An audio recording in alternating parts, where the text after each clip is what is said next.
তিনি আজকে কোর্টে দেখলাম ভালোই তো রং তামাশা করে উনি কোর্টে আসছেন এবং কি অনেক হাসির রস ছিল। সচিব জাহাঙ্গীর উনি নিজেও খুবই দেখি মানে কোনো কিছুই ঘটনায় এমনটা ওনারা বান করেছেন। জুনাইদ আহমেদ ফলক তিনিও দেখলাম যখন মামলার গ্রেপ্তার পুরো মুহূর্তে তিনার আইনজীবী তিনি এবং কি একাধিক আইনজীবীর সাথে তিনি বেশ হাস্যরস ছিল। সে মিছিল দিয়ে বেড়ায় যে এই দিন না অন্য দিন আছে, আবার আসবে জয় বাংলা, এবং কি কোনো অনুশোচনা তার ভিতরে নেই। সেই গজ্জনী কাইডিং দিয়ে পড়ে আসে, মাঝে মধ্যে দেখি তার চশমা চেঞ্জ করে এবং কি নতুন নতুন জামা কাপড় পরে আসে। আমার বোধগম্যনে উনি কি জামায়াতের ওখানে কীভাবে আছে। জুনাইদ আহমেদ ফলক সাবেক মন্ত্রী এবং কি সাবেক স্বরাষ্ট্র সচিব জাহাঙ্গীর আলম, ওনাদেরকে আজকে কোর্টে নিয়ে আসা হয় নতুন দুইটা মামলায়। আপনারা জানেন এই জুনাইদ আহমেদ ফলক তিনি সরাসরি ইন্টারনেট বন্ধের মাধ্যমে এবং কি বিভিন্ন সংযোগের মাধ্যমে উনি এই যে গণহত্যা, এই গণহত্যাকে উনি সহযোগিতা করেছেন এবং কি উনি ফ্রন্টে থেকে নেতৃত্ব দিয়েছেন। তিনি আজকে কোর্টে দেখলাম ভালোই তো রং তামাশা করে উনি কোর্টে আসছেন এবং কি অনেক হাসির রস ছিল। যাই হোক, এবং কি সচিব জাহাঙ্গীর উনি নিজেও খুবই দেখি মানে কোনো কিছুই ঘটনায় এমনটা ওনারা বান করেছেন। অথচ এই ষষ্ঠ সচিব তিনি বলেছিলেন যে একটা মূল্যে একটা আসে, এই দেখেন কি অবস্থা, একটাকে মাইকে আরেকটা আসে, এমন কথা বলে তিনি ওই সময় দম্ভ দেখিয়েছিলেন সেই স্বরাষ্ট্র মন্ত্রী, তৎকালীন স্বরাষ্ট্রমন্ত্রী আসাদুজ্জামান কামালের সাথে। যাই হোক, আজকে আমাদের একটা মামলা, সেটা হলো শেরেবাংলা থানার 11/6/25 মামলায় সাবেক ষষ্ঠ সচিব জাহাঙ্গীর আলমকে কোর্টে আনা হয় এবং কি কোর্টে আনার পরে ওনাকে একটি মামলায় সুনারেশ দেখানো হয়। পরবর্তীতে উনি দম্ভ দেখিয়ে বলে যে আমি এই মামলার সাথে কোনো মতেই জড়িত নয়, আমি সরকারি দায়িত্ব পালন করেছি মাত্র, এবং কি সরকারি দায়িত্ব পালনের সময় আমি কোনো রকম কোনো কারচুপির অংশগ্রহণ করিনি, আমি কাউকে মারার নির্দেশ দিইনি। আমার বিরুদ্ধে যদি কোনো রকম এলিগেশন থাকে, যদি তদন্ত কর্মকর্তা কোনো রকম বিন্দু মাত্র কোনো সাক্ষী পেয়ে থাকে এবং কি কেউ যদি পার্সোনালি এসে আমার বিরুদ্ধে কোনো সাক্ষ্য দিয়ে থাকে, তাহলে আমাকে ফাঁসি দেন বা সাজা দেন, যেটাই দেন আমি মাথা পেতে নিব। কিন্তু আমাকে অন্য যে কথা বলতেছে আমি ভোট কারচুপি করার মাধ্যমে হেল্প করেছি, সহযোগিতা করেছি এবং কি বৈষম্য বিরোধী আন্দোলন নিহত যারা বা আহত যারা হয়েছে।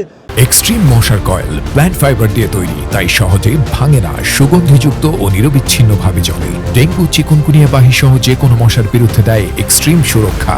তাদেরকে মারার জন্য আমি পুলিশকে নির্দেশ দিয়েছি বা আদার্স কোনো বাহিনীকে নির্দেশ দিয়েছি, এই এলিগেশন আমার বিরুদ্ধে যায় না।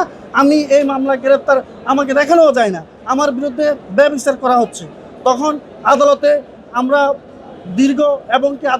দীর্ঘভাবে বলি না উনি জড়িত ছিল, বিকজ ওনার কিছু ভিডিও ওই সময় ভাইরাল হয়েছে, উনি একটার পর একটা আসে, দেখেন কি অবস্থা, এই সমস্ত কথা বলেছেন এবং কি উনি সরাসরি ওই সময় স্বরাষ্ট্রমন্ত্রী আসাদুজ্জামান খান কামালের সাথে উনি নেতৃত্ব দিয়েছেন, এটা সকলেই জানে। বিজ্ঞ আদালত সন্তুষ্ট হয়ে পরবর্তীতে ওনাকে শেরেবাংলা থানার 11/6/25 মামলা গ্রেপ্তার দেখায়। জুনাইদ আহমেদ সাবেক আইসিটি মন্ত্রী জুনাইদ আহমেদ ফলক ওনাকে কাপ্রুল থানার 1/4/25 মামলায় গ্রেপ্তার দেখানো হয়। এই মামলার ভিকটিম তিনি 4টি গুলি খায়, একটি তিনি পাঁজরে খায় আর 3টি গুলি ওনার পেটে যায়। তিনি বহু কষ্টে পরবর্তীতে অনেক যুদ্ধ করে আশেপাশে যারা ছিল ওনার সাথে আন্দোলনরত, তারা তাকে হসপিটাল নেওয়ার পরে তিনি ওখানে গিয়েও তিনি ট্রিটমেন্টের অভাব ছিল, ট্রিটমেন্ট ভালোভাবে করতে পারেননি।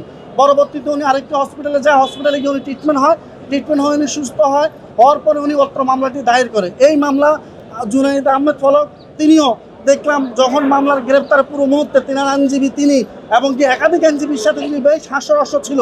আসলে তিনি তো হাস্যরস থাকবেই, কারণ তার পাবলিক টয়লেট, তার সরকারি যে কারাগার আছে ওখানকার টয়লেট তার ভালো লাগে না, তার টয়লেট লাগে, তার ইংলিশ টয়লেট লাগে তারপরে সে মিছিল দিয়ে বেড়ায় যে এই দিন না অন্য দিন আছে, আবার আসবে জয় বাংলা, এবং কি কোনো অনুশোচনা তার ভিতরে নেই।